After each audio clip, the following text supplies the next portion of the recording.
Welcome to V digital news. నేను మల్లిక. ముందుగా headlines. అన్ని ప్రాంతాల సమగ్రాభివృద్ధికి కృషి చేస్తున్నామన్న సీఎం చంద్రబాబు.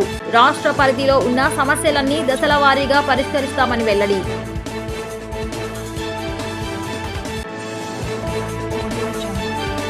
విశాఖలో ఆకట్టుకున్న నౌకాదళ ఆర్కెస్ట్రా. కార్యక్రమానికి హాజరైన ఉప ముఖ్యమంత్రి పవన్ కళ్యాణ్.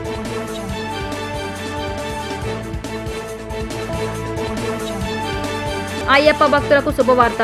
ఇరుముడితోనే విమాన ప్రయాణం. అయ్యప్ప స్వాముల కోసం ప్రత్యేక వెసులుబాటు కల్పిస్తూ కేంద్రం నిర్ణయం తీసుకుందన్న కేంద్ర మంత్రి రామ్మోహన్ నాయుడు.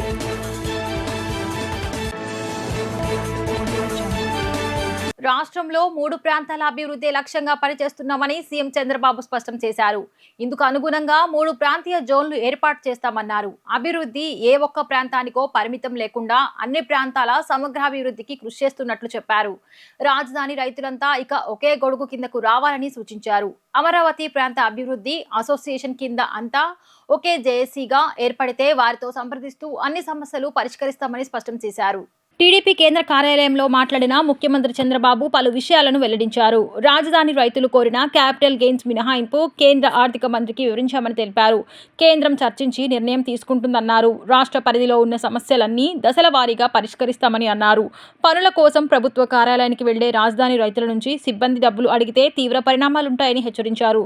భూత్యాగాలు చేసిన రైతుల సమస్యలు పరిష్కరించకుండా డబ్బులు డిమాండ్ చేస్తే కఠిన చర్యలుంటాయన్నారు. సిఆర్డీఏ అధికారులు సిబ్బందిపై వస్తున్న ఫిర్యాదులపై విచారణ జరిపి చర్యలు తీసుకుంటామని వ్యాఖ్యానించారు.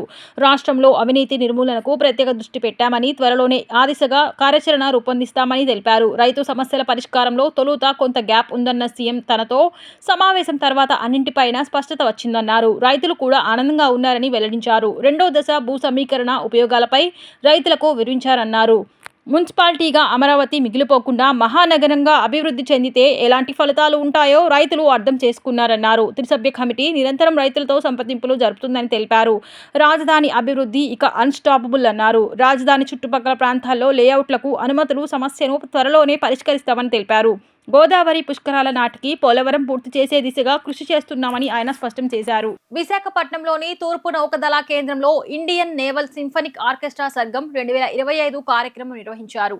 వచ్చే నెల 4న నిర్వహించే నేవీ డే సన్నాహాల్లో భాగంగా సముద్రిక ఆడిటోరియంలో ఏర్పాటు చేసిన ఈ సంగీత కార్యక్రమం ఆహుతులను విశేషంగా ఆకట్టుకుంది. ఈ కార్యక్రమానికి ముఖ్య అతిథిగా ఉప ముఖ్యమంత్రి పవన్ కళ్యాణ్ తన కుమారుడు అఖిరానందన్తో కలిసి హాజరయ్యారు. Music composer, ENC band director Satish, deputy director Pradeep కుమార్ల సంగీత దర్శకత్వంలో దేశభక్తి గీతాలు, హిందీ పాటలు ఆలపించారు. పర్యావరణానికి సంబంధించిన అంశాలతో నేవీ బ్యాండ్ రూపొందించిన సంగీత కార్యక్రమాన్ని పవన్ ఆసక్తిగా తిలకించారు. గంటకు పైగా సాగిన ఈ కార్యక్రమం అందరినీ అలరించింది. పవన్ కళ్యాణ్ చేతుల మీదుగా లయన్ కింగ్ మ్యూజిక్ మెమెంటోను భరత్ సింగ్ అందుకున్నారు.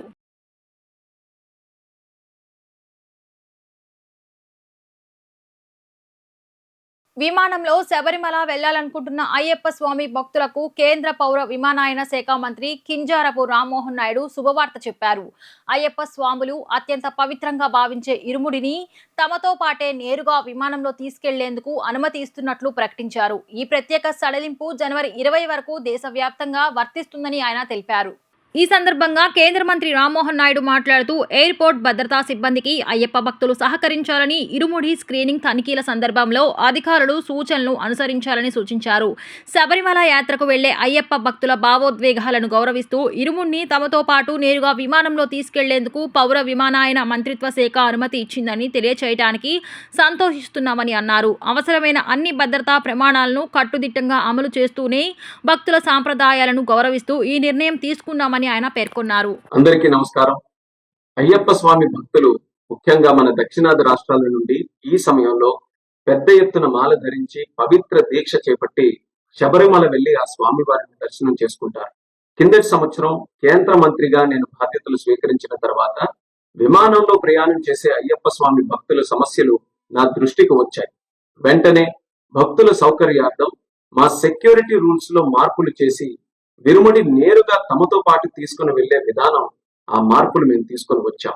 ఈ సంవత్సరం కూడా అదే విధంగా అయ్యప్ప స్వామి భక్తులు ప్రయాణం చేసేటప్పుడు వాళ్ళ తాలూకా విరుముడి నేరుగా వాళ్ళతో పాటే ఫ్లైట్ లో తీసుకొని వెళ్లేటటువంటి సౌకర్యం మేము కల్పిస్తున్నాం. ఇది తక్షణం ఈ రోజు నుండి జనవరి 20 వరకు అమల్లో ఉంటుంది. అంటే మండలం నుంచి మకర విలక్కు కాలం వరకు కూడా ఈ సౌకర్యం అయ్యప్ప స్వామి భక్తుల్ని దృష్టిలో పెట్టుకొని కల్పించడం జరుగుతుంది.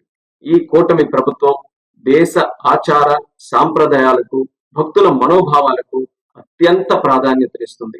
అందుకే ఎవరికి ఇబ్బంది కలగకుండా ఉండాలనే ఆలోచనతో భద్రతా నియమాలు పాటిస్తూ మా మినిస్ట్రీ ఆఫ్ సివిల్ ఏవియేషన్ ద్వారా ఈ నిర్ణయం మేము తీసుకున్నాం.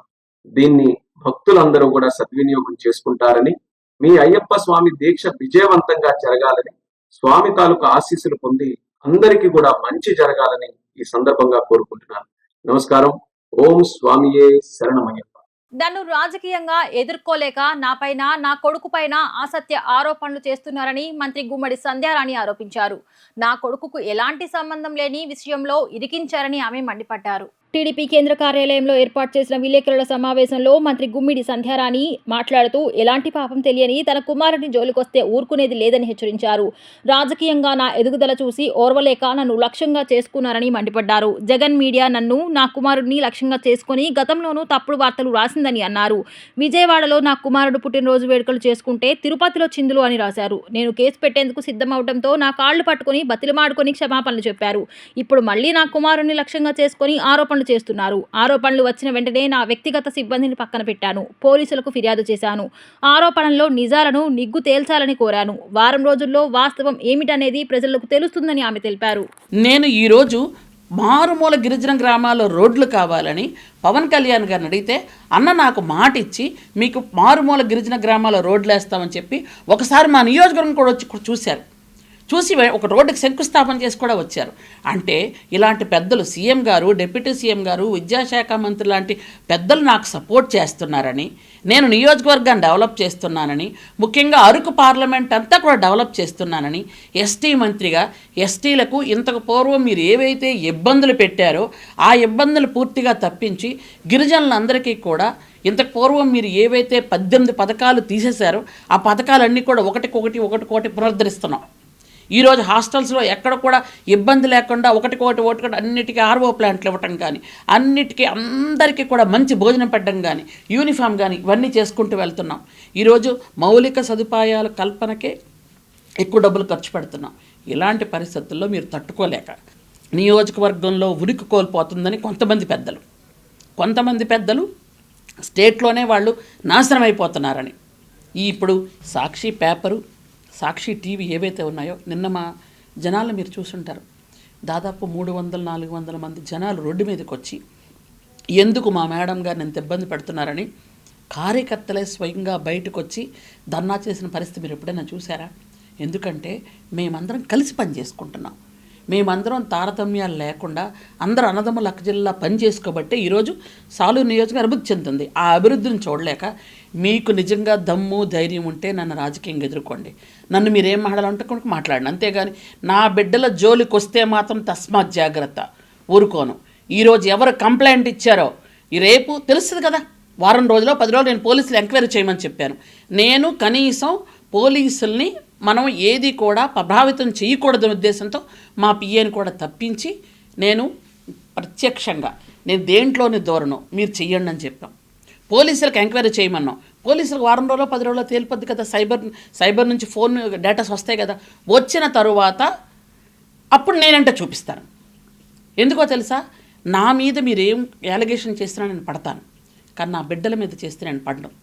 నా బిడ్డలు చదువుకుంటున్నారు, నా కొడుకు చదువుకుంటుంటే వాడి భవిష్యత్తు పాడు చేయాలని ఒక గిరిజన మహిళ వెనక్కి బ్యాక్గ్రౌండ్ లేకుండా కష్టపడి పనిచేస్తూ అంచెలంచెలుగా ఎదుగుతూ చంద్రబాబు నాయుడు గారి ఆశీస్సులతో ఈరోజు ఎమ్మెల్యే అయ్యి మంత్రి అయ్యి ఈరోజు అందరికీ అందుబాటులో ఉంటూ అందరికీ తల్లో నాలికలాగా మా ఆడపడుచులాగా ఉంది అని నా కార్యకర్తలు నన్ను అందరూ కూడా ఎంతో అభిమానిస్తున్నటువంటి ఈ తరుణంలో ఎలాగైనా ఈవిడ్ని ఇబ్బంది పెట్టాలి, నన్ను ఇబ్బంది పెట్టాలనుకోండి, మీకు ఎలా కావాలంటే అలా చేసుకోండి, ఎలా కావాలంటే అలాగే ఇబ్బంది పెట్టండి. మీరు ఏం మాట్లాడితే నేను సమాధానం చెప్తాను, మీరు ఏమడినా నేను సమాధానం చెప్తాను. నా బిడ్డలు ఇందులో ఎందుకు తీసుకొస్తున్నారు? ఇది నిరూపణ ఎలాగా కాదు, నాకు తెలుసు, నా బిడ్డ సంగతి నాకు తెలుసు. ఎందుకంటే నా సాలూరులో నా బిడ్డ సంగతి తెలియని వాళ్ళు ఎవరు లేరు. ఎవ్వరు కూడా ఇది నిజమా అని అలాగ ఆశ్చర్యంగా చూస్తున్నారు అందరు కూడా. నా బిడ్డను మీరు కావాలి అని హ్యూమిలేట్ చేసి ఇబ్బంది పెట్టాలనుకుంటున్నారు. సరే ఈరోజు రేపు ఎల్లుండు 2-3 రోజులు నేను నా కొడుకు మేము ఇబ్బంది పడితే పడతాం. నేను ఇబ్బంది పడను, ఎందుకంటే నాకు ఇలాంటి దెబ్బలు 10-25 ఏళ్ళ నుంచి అలవాటు అయిపోయినాయి. కానీ నా బిడ్డ 25 సంవత్సరాలు పూర్తిగా లేని బిడ్డ కొంచెం ఇబ్బంది పడుతున్నాడు. కానీ తెలుస్తుంది వారంకో 10 రోజులకో, అప్పుడు చెప్తాను నేను ఎవరు కేసు పెట్టారు, ఎవరు పెట్టించారు అన్నీ బయటకు వస్తాయి పోలీసుల ద్వారా. బయటకు వచ్చిన తర్వాత అప్పుడు చట్టం న్యాయం తన పని తను చేసుకెళ్తుంది గ్యారంటీగాని. నా కార్యకర్తలు నేను ఇక్కడ ఉన్నానని నా కార్యకర్తలు అక్కడ పోలీస్ స్టేషన్కి వెళ్ళి ముందు ఎంక్వైరీ చేయండి, ఎవరు తప్పు అయితే వాళ్ళు చూడండి, మా మేడం గారి మీద ఎందుకు వస్తున్నారు అని డైరెక్ట్గా అడిగితే ఇంతకు పూర్వం నా కాలు పట్టుకొని ఉన్నటువంటి సాక్షి వాళ్ళు నా దగ్గరకు వచ్చి క్షమాపణ చెప్పారు తప్పు అయిపోయిందని. అట్లాంటి వాళ్ళకి సిగ్గులే ఉండాలి కదా. అంటే అప్పటిది మర్చిపోయారా మీరు? ఆ రోజు నా కొడుకు పుట్టినరోజు తప్పని మీరే ఒప్పుకున్నారుగా. ఎక్కడ చేశారు? విజయవాడలో చేసుకున్నారు, తిరుపతి కాదని చెప్పింది మీరేగా. ఈరోజు ఎలాగా ఏం ఆధారం ఉందని చూపిస్తున్నారు? మీకు మీరే మార్ఫింగ్ చేసుకొని మీకు మీరే చూపించేసి ఇది కరెక్టు అంటే నేను నిరూపించుకోవాలా? అందుకే పోలీసులకు చెప్పాం, పోలీసులు తేలుస్తారు. తేల్చిన తర్వాత అప్పుడు ఎవరిది కరెక్టు ఎవరు తప్పు అని తేలుతుంది. అప్పుడు పోలీసులే వాళ్ళ డ్యూటీ వాళ్ళు చేస్తారు. దిత్వా తుఫానుపై సచివాలయంలో ఆర్టీజీఎస్ స్టేట్ సెంటర్ నుంచి హోంమంత్రి అనిత సమీక్ష చేపట్టారు. నెల్లూరు, తిరుపతి, కడప, చిత్తూరు, అన్నమయ్య జిల్లాల కలెక్టర్లతో వీడియో కాన్ఫరెన్స్ నిర్వహించారు. RTGS secretary Katamaneni Bhaskar, CEO Prakhar Jain, ఉన్నతాధికారులు పాల్గొన్నారు. ఈ రోజు రేపు అధికారులు మరింత అలర్ట్ గా ఉండాలని సూచించారు. క్షేత్రస్థాయిలో ప్రజలను ఎప్పటికప్పుడు అప్రమత్తం చేయాలని అన్నారు. ప్రాణ నష్టం లేకుండా చూసుకోవాల్సిన బాధ్యత మనందరిది అని తెలిపారు. సహాయం కోసం కంట్రోల్ రూమ్ కు వచ్చే కాల్స్ కు వెంటనే స్పందించాలని కోరారు. ప్రమాద స్పాట్ల వద్ద అవాంఛనీయ సంఘటనలు జరగకుండా అధికారులను నియమించాలని ఆదేశించారు. జనజీవనానికి అడ్డంకులు కలిగించే విరిగిన కొమ్మలు, హార్డింగ్స్ వంటివి వెంటనే తొలగించే ఏర్పాటు చేయాలని కోరారు. విద్యుత్ అంతరాయం కలిగితే వెంటనే పునరుద్ధరణ చేయాలని సూచించారు. రాజధాని అమరావతిలో real estate mafia, real estate లూటీ జరుగుతుందనే అనుమానాలు బలపడుతున్నాయని ఏపీసీసీ అధ్యక్షురాలు వైఎస్ షర్మిలారెడ్డి ఆరోపించారు. తొలి విడతలో ప్రభుత్వ భూమితో కలిపి 54,000 ఎకరాలు సేకరించారని, 11 ఏళ్ల తరువాత కూడా పిచ్చి మొక్కలే కనిపిస్తున్నాయని విమర్శించారు. 1 కిలోమీటర్లో కూడా డెవలప్మెంట్ అనేది లేదని దుయ్యబట్టారు. ఇది రియల్ ఎస్టేట్ మాఫియా కాకుండా మరేంటి అని వైఎస్ షర్మిల తీవ్ర స్థాయిలో రెచ్చిపోయారు. అదానీ, అంబానీకి బాకీ పడ్డారని భూములు సేకరిస్తున్నారా అని ప్రశ్నించారు. ముంబై ఛత్రపతి విమానాశ్రయం 1850 ఎకరాలు, భోగాపురం 2200 ఎకరాలు, మరి అమరావతికి 5000 ఎకరాలు ఎందుకు?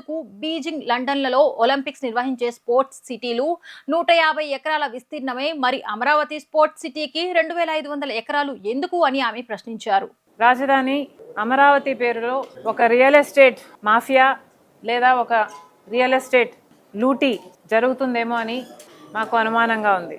ఎందుకంటున్నామంటే ఫస్ట్ ఫేజ్ అమరావతిలో 34,000 ఎకరాలు 25 గ్రామాల నుంచి 29,000 రైతు కుటుంబాల దగ్గర నుంచి సేకరించడం జరిగింది. దానికి గాను అదనంగా 20,000 ఎకరాలు ప్రభుత్వ భూమి కలుపుకుంటే 54,000 ఎకరాల విస్తీర్ణంలో రాజధాని నిర్మాణం చేపట్టాలి అనుకుంటే 11 సంవత్సరాలు గడిచిపోయింది. కానీ ఇప్పటి వరకు అమరావతి రాజధానికి ఒక రూపం లేదు. ఎక్కడ చూసినా పిచ్చి మొక్కలే ఉన్నాయి, ఎక్కడ భవనాలు కనిపించడం లేదు. 217 స్క్వేర్ కిలోమీటర్స్ గాను కనీసం 1 కిలోమీటర్లో అయినా డెవలప్మెంట్ జరగలేదు.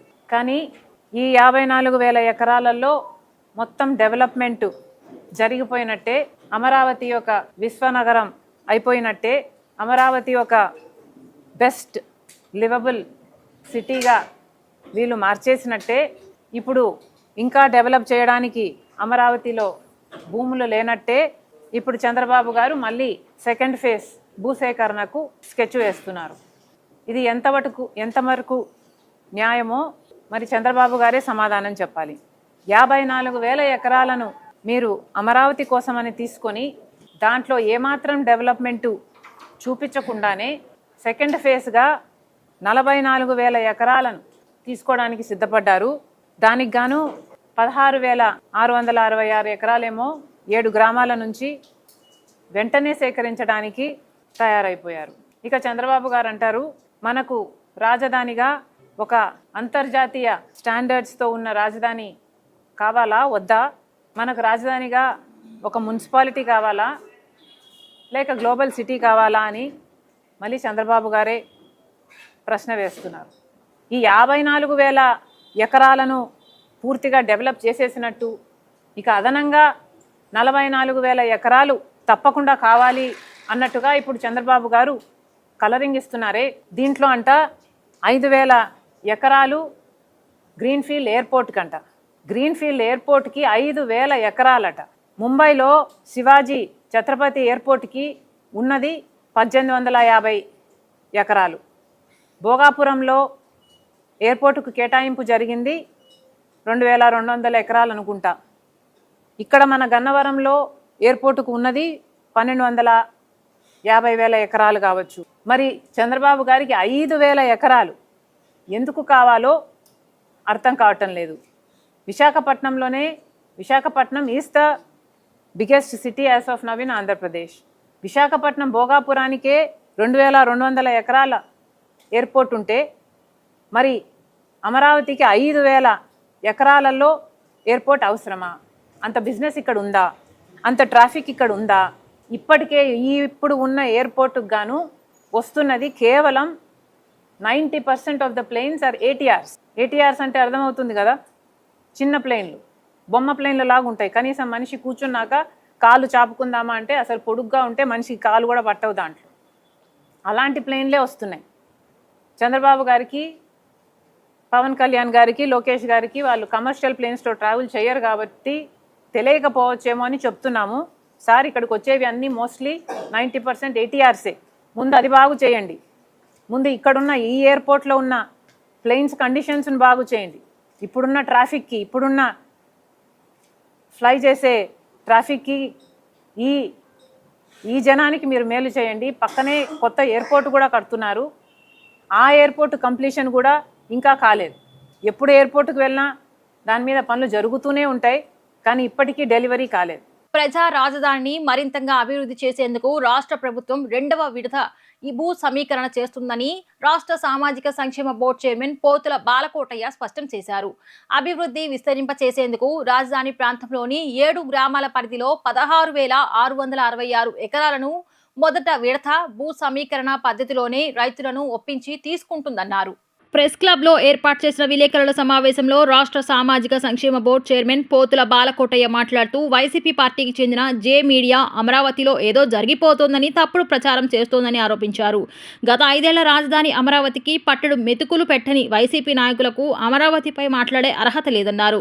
రాజధానిలో ముఖ్యమంత్రి చంద్రబాబు మొక్కలు పెంచితే ముఖ్యమంత్రిగా ఉండి వైఎస్ జగన్మోహన్ రెడ్డి ఆ మొక్కలు పీకేశాడని ఎద్దేవా చేశారు. రోడ్లు వేస్తే ఆ రోడ్లను త్రవ్వి తీసుకుపోయారని ఆయన విమర్శించారు. చంద్రబాబు నాయుడు గారు ప్రజా రాజధాని అమరావతిలో 2వ విడత భూ సమీకరణ కోసం నిర్ణయం తీసుకున్నారు. ఆ మేరకు కేబినెట్ ఆమోదం కూడా లభించింది. మొత్తం 7 గ్రామాల పరిధిలో 16,666 ఎకరాలను ప్రభుత్వం ల్యాండ్ పూలింగ్ పద్ధతిలో తీసుకునేందుకు నిర్ణయించింది. ఈ 666 ఎకరాలతో పాటు ప్రభుత్వానికి సంబంధించిన 3,828 ఎకరాలతో వెరసి 20,494 ఎకరాలను 2వ విడతగా కొన్ని అంశాలను విస్తృతపరచడం కోసం, అది అంతర్జాతీయ విమానాశ్రయం కావచ్చు, లేదంటే ఒక స్పోర్ట్స్ సిటీ కావచ్చు, లేదా ఒక రైల్వే స్టేషన్ కావచ్చు, లేదా రైల్వే లైన్ కావచ్చు, వివిధ రూపాలలో ఈ యొక్క ప్రయోజన కార్యక్రమాన్ని ముఖ్యమంత్రి గారు చేపట్టారు. దీని మీద చాలామందికి చాలా సందేహాలు ఉన్నాయి. నివృత్తి చేయాల్సిన బాధ్యత ఈ ప్రభుత్వంలో భాగం పంచుకుంటున్న, ఉద్యమంలో భాగం పంచుకున్న నాకు కానీ, నా సోషల్ వెల్ఫేర్ బోర్డుకి కానీ ఉంది. విభజన తరువాత ఆంధ్రప్రదేశ్కు దేహం మీద బట్టలు లేవు, రాజధాని అనే ఒక బట్టలు లేవు. ఆంధ్రప్రదేశ్ని బట్టలు లేకుండా విభజించి మీ రాజధానిని మీరు కట్టుకోండి అని ఆనాటి కేంద్ర ప్రభుత్వం పార్లమెంటులో బిల్లు చేసి పంపితే ఆ పరిస్థితుల్లో చంద్రబాబు నాయుడు గారు ముఖ్యమంత్రి అయ్యారు. 8 ఏళ్ళుగా అమరావతి పరిపాలనా కేంద్రం ఆంధ్రప్రదేశ్కి. గతంలో చంద్రబాబు నాయుడు గారు 3 ఏళ్ళు పరిపాలించారు, జగన్మోహన్ రెడ్డి గారు 5 ఏళ్ళు పరిపాలించారు. మళ్ళీ కూటమి ప్రభుత్వం వచ్చాక 2 ఏళ్ళ పరిపాలన జరుగుతుంది. అమరావతి ఆల్రెడీ బిల్డ్, అమరావతి నిర్మాణం అయిపోయింది, జరుగుతున్నది అమరావతిలో అభివృద్ధి. మీకు ఒక మాట చెప్తా, అమరావతి ప్రాంతంలో నేలల్లో బంతిపూలు పూసాయి, బంతిపూలు పూసిన నేలలో కాటన్ వాలీ వస్తుంది, మల్లె తీగలు పందిన పందిట్లలో బిట్స్పిలానీ వస్తుంది. ఆహ్వానిద్దామా, వ్యతిరేకిద్దామా? నేను ఒక లెక్క చెప్తున్నా మీ ద్వారా.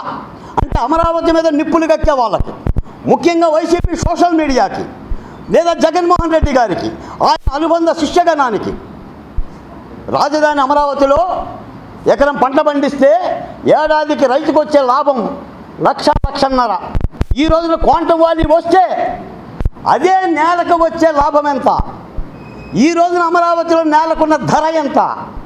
ఆ ధర కారణంగా చుట్టుపక్కల ఉండే ప్రాంతాల యొక్క వెల ఎంత? తలసేమియా వ్యాధిగ్రస్తులకు అమ్మ లాంటి సంస్థ రెడ్ క్రాస్ అని జిల్లా కలెక్టర్ డాక్టర్ జి లక్ష్మీషా అన్నారు. ఈ సంస్థ పేదల జీవితాల్లో వెలుగులు నింపుతోందని ఆయన చెప్పారు.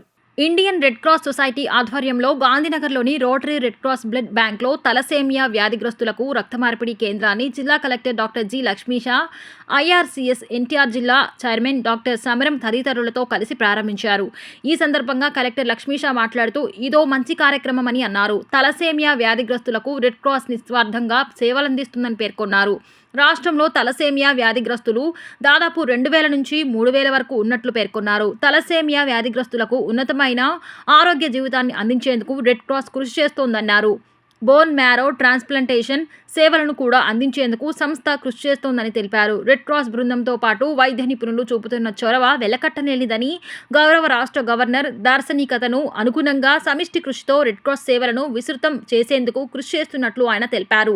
రెడ్ క్రాస్ జిల్లా శాఖ బ్లడ్ బ్యాంక్ అందిస్తున్న సేవలతో పాటు ఈ బ్లడ్ బ్యాంక్ సేవల విస్తృతి గురించి డాక్టర్ సమరం వివరించారు.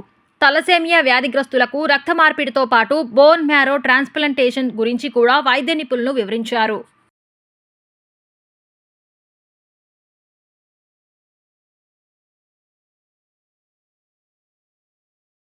ఇది ఒక శుభదినం.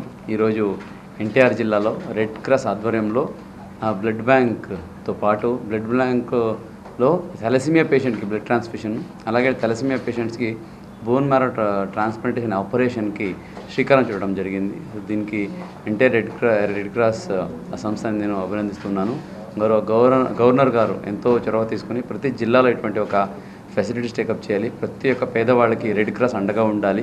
రెడ్ క్రాస్ సేవలు మరింత విస్తృతంగా ప్రతి ఒక్కరికి చేరవేలాగా ఆ జిల్లా యూనిట్స్ పనిచేయాలని ఆదేశం జారీ చేసేసరికి మన జిల్లాలో గౌరవ సమరం గారు, డిస్ట్రిక్ట్ ప్రెసిడెంట్ గారు, అట్లాగే ఎంటైర్ రెడ్ క్రాస్ టీమ్ ద్వారా, అలాగే మన డాక్టర్స్ హెచ్సిజీ నుంచి డాక్టర్స్ అయితే ఉన్నారో, అలాగే మన గవర్నమెంట్ డాక్టర్స్ ఎవరైతే ఉన్నారో వీళ్ళందరి సహకారంతో రెడ్ క్రాస్ సేవల్ని మరింత విస్తృతంగా చేయడానికి ఈరోజు district level red cross blood బ్యాంక్స్ని ఇనాగ్రేట్ చేయడం జరిగింది. ఇది రోటరీ వాళ్ళ సహకారంతో కూడా చేయడం జరిగింది. ఇక్కడ మెయిన్లీ మనం చూసుకుంటే తలసేమియా డిసీజ్ అనేది ఒక జెనెటిక్ డిసీజ్ అయినప్పటికీ కూడా దీని ఇంపాక్ట్ చాలా ఉంది. సో దేశంలో దాదాపుగా 4 నుంచి 5 కోట్ల మంది ఈ తలసేమియా బారిన పడుతున్నారు. ఇది ఇది ఉంటుంది, సింగిల్ సైడ్గా ఉంటుంది. కానీ 100% అఫెక్ట్ అయిన వాళ్ళు దాదాపుగా 1,00,000 నుంచి 1,50,000 మంది ఈ ఎఫెక్ట్ అయి ఉంటారు. మన రాష్ట్రంలో చూసుకుంటే దాదాపుగా 2,000 నుంచి 3,000 మంది తలసేమియా పేషెంట్స్ ఉంటారు. సో వీళ్ళలో దాదాపుగా 1,000 నుంచి 2,000 మంది బ్లడ్ ట్రాన్స్ఫ్యూషన్ జరుగుతూ ఉంటుంది. ఇప్పుడే డాక్టర్ చెప్పినట్టు అది యంగ్ ఏజ్లోనే గుర్తించి కనుక వాళ్ళకి బ్లడ్ ట్రాన్స్ఫ్యూషన్ కాకుండా బోన్ మ్యారో ట్రాన్స్ప్లాంటేషన్ చేస్తే వాళ్ళ లాంజివిటీ పెరుగుతుంది. వాళ్ళు ఇంకా చాలా సమస్యలు బతకగలుగుతారు. వాళ్ళు కూడా నార్మల్గానే పని చేసుకోగలుగుతారు, చదువుకోగలుగుతారు, మంచి మంచి ఉద్యోగాలకి వెళ్ళగలుగుతారు. వాళ్ళకి కనుక ఆ యంగర్ విండోలో కనుక ఈ బ్లడ్ ట్రాన్స్ఫ్యూషన్ లేదా ఈ బోన్ మ్యారో ట్రాన్స్ప్లాంటేషన్ జరగకపోతే సో వాళ్ళ లాంజివిటీ తగ్గిపోతుంది, లైఫ్ ఎక్స్పెక్టెన్సీ తగ్గిపోయి వాళ్ళు చిన్న వయసులోనే మరణం సంభవించే అవకాశం ఉంటుంది. దీన్ని అరికట్టాలని ఒక మంచి సంకల్పంతో ఈరోజు ఎన్టీఆర్ జిల్లాలో ఈ యొక్క బ్లడ్ ట్రాన్స్ఫ్యూషన్ అలాగే బోన్ మ్యారో ట్రాన్స్ప్లాంటేషన్ కోసం ఈ రెడ్ క్రాస్ బ్లడ్ బ్యాంక్ని ఇనాగ్రేట్ చేయడం జరిగింది. సో దీని ద్వారా వేలాది మందికి ఈ తలసేమియాతో బాధపడుతున్న పిల్లలకి ట్రీట్మెంట్ చేయడం జరుగుతుంది. వాళ్ళ తల్లిదండ్రులకి ఒక నమ్మకం ఇవ్వడం జరుగుతుంది. ఇంతవరకు రెడ్ క్రాస్ ద్వారా తలసేమియా పిల్లలకి ఉచితంగా రక్తం ఇస్తున్నాం. వాళ్ళకి ప్రతి నెల ఇవ్వాల్సిందే, ప్రతి నెల ఎక్కించాల్సిందే. రక్తం ఎక్కించందే తలసేమియా పిల్లలు బతకరు, వాళ్ళ బతుకు అయిపోతుంది. అలాంటిది ఇక కాల్షియం ఉచితంగా రక్తం ఎక్కించడం, ఉచితంగా రక్తం ఇవ్వడం, ఉచితంగా ఎక్కించడం రెండూ చేస్తాం. ఇంతే కాకుండా మన కలెక్టర్ గారు ఇది హ్యుమానిటేరియన్ యాంగిల్లో ఆలోచించే హ్యూమనిస్టిక్ కలెక్టర్ ఈయనతో చెప్పాం, మనం బోన్ మ్యారో ట్రాన్స్ప్లాంటేషన్ కూడా చేసినట్టయితే క్యూర్ అవుతుంది. సాధారణ వరకు థాలసీమియా క్యూర్ లేదు, కేవలం బ్లడ్ ఎక్కించడం అనే ఒక ఫీలింగ్ చాలామందిలో ఉంది, అది ఎవిడెన్స్ లేకపోవడం వల్ల. కానీ థాలసీమియా పిల్లలకి మనం మొదట్లోనే వచ్చి చిన్నతనంలోనే 5 ఏళ్ల వయసులోనే మనం వాళ్ళకి ఒక బోన్ మ్యారో ట్రాన్స్ప్లాంటేషన్ లాగా, bone marrow transplantation healthy person యొక్క సూటబుల్ స్టెమ్ సెల్ థెరపీ అని మనం అందరూ వింటున్నాం. ఆ స్టెమ్ సెల్స్ని ఐవి మన సలైన్ పెట్టినట్లు ఎక్కించేస్తే బోన్ మ్యారోలకి అక్కడి బోన్ మ్యారో స్టిమ్యులేట్ అయ్యి కొత్త శుభ్ర రక్తం తయారవుతుంది. దాదాపు 80 నుంచి 90% మంది పిల్లలకి క్యూర్ అవుతుంది థాలసీమియా. నెలలాగా ఎక్కించే పని లేదు. అలాంటిది కూడా రెడ్ క్రాస్ తరఫున చేయాలనుకుంటున్నాం. చేసి రెడ్ క్రాస్ మా గవర్నర్ గారు దీనికి స్టేట్ లెవెల్లో ఆయన ప్రెసిడెంట్, డిస్ట్రిక్ట్ లెవెల్లో కలెక్టర్ గారు ప్రెసిడెంట్. గవర్నర్ గారు ఏం చేశారంటే ప్రతి రెడ్ క్రాస్ బ్లడ్ బ్యాంకులోనూ థాలసీమియా బ్లడ్ ట్రాన్స్ఫ్యూజన్ సెంటర్ పెట్టి వాళ్ళ పిల్లలకి ఫ్రీగా బ్లడ్ ఎక్కించడం పెట్టుకోవాలి అన్నారు. పెట్టాం. ఆయన ఇంకొకటి చెప్పారు, బోన్ మ్యారో ట్రాన్స్ప్లాంటేషన్ చేసేట్లయితే దానికి కూడా ఫైనాన్షియల్ హెల్ప్ ఇచ్చేట్టుగా నేను చూస్తాను. అంచేత పిల్లలకి థాలసీమియా పిల్లలు దాంతో బాధపడకుండా వాళ్ళు ఆరోగ్యంగా ఉండాలని గవర్నర్ గారు చెప్పారు. అదే విషయం కలెక్టర్ గారు కూడా చెప్తున్నారు. అదే ఇప్పుడు మన ఎన్టీఆర్ జిల్లా చేసేట్లయితే, ఎన్టీఆర్ జిల్లాలో మన bone marrow transplantation programme start చేసినట్లయితే ఆంధ్రప్రదేశ్లో ఫస్ట్ టైం అవుతుంది, ఫస్ట్ సెంటర్ అవుతుంది. ఆ ఫస్ట్ సెంటరు మన ఇవాళ golden hands of doctor Lakshmi Shah మన ఇనాగ్రేషన్ అయింది. ఇక ముందు కూడా ఏ రంగం వెళుతుందంటే బోన్ మ్యారో దానికి హెచ్సిజి క్యాన్సర్ సెంటర్ సంబంధించిన డాక్టర్ అమర్నాథ్ గారు, ఆయన హెమటాలజిస్ట్, విజయవాడ ఆయన ఒక్కడే హెమటాలజిస్ట్. దీనికి అంత వాళ్ళ సహకారం చాలా కావాలి. బోన్ మ్యారో కూడా ట్రాన్స్ప్లాంటేషన్ వాళ్ళ సహకారం కావాల్సింది, మీరు నేను చేయలేం. ఆ బోన్ మ్యారో ట్రాన్స్ప్లాంటేషన్కి దే ఆఫర్ దే సర్వీసెస్. రాష్ట్రంలో డ్రగ్స్ నిర్మూలనే లక్ష్యంగా సీఎం చంద్రబాబు ప్రతిష్టాత్మకంగా చర్యలు చేపడుతున్నారని గుడివాడ ఎమ్మెల్యే వెనిగళ్ల రాము అన్నారు. డ్రగ్స్ వద్దు బ్రో అనేది మనందరి నినాదం కావాలన్నారు. రాష్ట్రంలో డ్రగ్స్ అమ్మాలంటే భయపడే రోజులు వచ్చాయని, డ్రగ్స్ వ్యతిరేక ఉద్యమంలో అందరూ భాగస్వామ్యం అవుదామన్నారు. గుడివాడ ఎన్టీఆర్ స్టేడియం కమిటీ మరియు ఇండియన్ మెడికల్ అసోసియేషన్ల ఆధ్వర్యంలో డ్రగ్స్ వద్దు బ్రో సైకిల్ తొక్కు బ్రో నినాదంతో గుడివాడ సైక్లోథాన్ 2025 సైకిల్ ర్యాలీ గుడివాడలో సందడి వాతావరణంలో జరిగింది. ర్యాలీలో వేలాదిగా విద్యార్థులు యువతతో కలిసి పాల్గొన్నారు. Eagle team IG RK Ravikrishna, Gudivada MLA Venigandla Ramu, SP Vidyasagar Naidu, పలు అధికార ప్రముఖులు సైకిల్ తొక్కుతూ ఉత్సాహంగా పాల్గొన్నారు. ఈ సందర్భంగా విద్యార్థులను ఉద్దేశించి ఈగల్ టీం ఐజీ రవికృష్ణ మాట్లాడుతూ ఆంధ్రప్రదేశ్లో డ్రగ్స్ వద్దు బ్రో కార్యక్రమం ప్రతిష్టాత్మకంగా చేపడుతున్నామని అన్నారు. తాము పట్టుకున్న అనేక కేసుల్లో చెడు స్నేహాలతో డ్రగ్స్ బారి పడిన ఎందరో అమాయకులు తమ జీవితాలను నాశనం చేసుకున్నారన్నారు. మంచి అలవాట్లు, చెడు అలవాట్లు ఈ రెండింటికి మధ్య వ్యత్యాసాన్ని చిన్నతనం నుండి గుర్తించాలన్నారు. మంచి అలవాట్లతో మనం ఉన్నత స్థాయికి చేరుకోవచ్చని, చెడు అలవాట్లతో పతనమైపోతామని పేర్కొన్నారు. అమ్మా నాన్నల కలలను నిజం చేసేలా ప్రతి ఒక్కరూ మంచి వైపు నడవాలని ఆయన పిలుపునిచ్చారు. అనంతరం ఎమ్మెల్యే వెనిగంట్ల రాము మాట్లాడుతూ డ్రగ్స్ సమాచారం తెలిస్తే ప్రభుత్వ టోల్ ఫ్రీ 1972 నెంబర్కు సమాచారం అందించాలని ఆయన విజ్ఞప్తి చేశారు.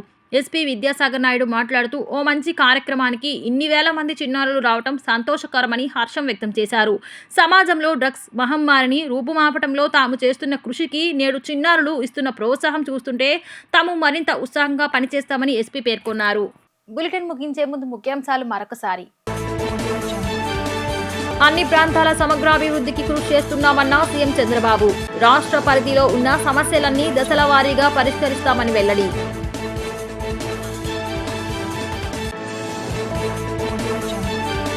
విశాఖలో ఆకట్టుకున్న నౌకాదళ ఆర్కెస్ట్రా. కార్యక్రమానికి హాజరైన ఉప ముఖ్యమంత్రి పవన్ కళ్యాణ్.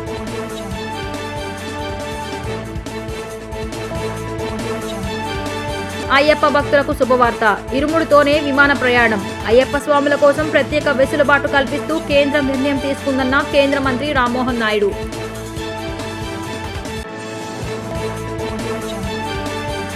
డిజిటల్ న్యూస్ కి సమాప్తం. మళ్ళీ నెక్స్ట్ బులెటిన్ లో కలుద్దాం.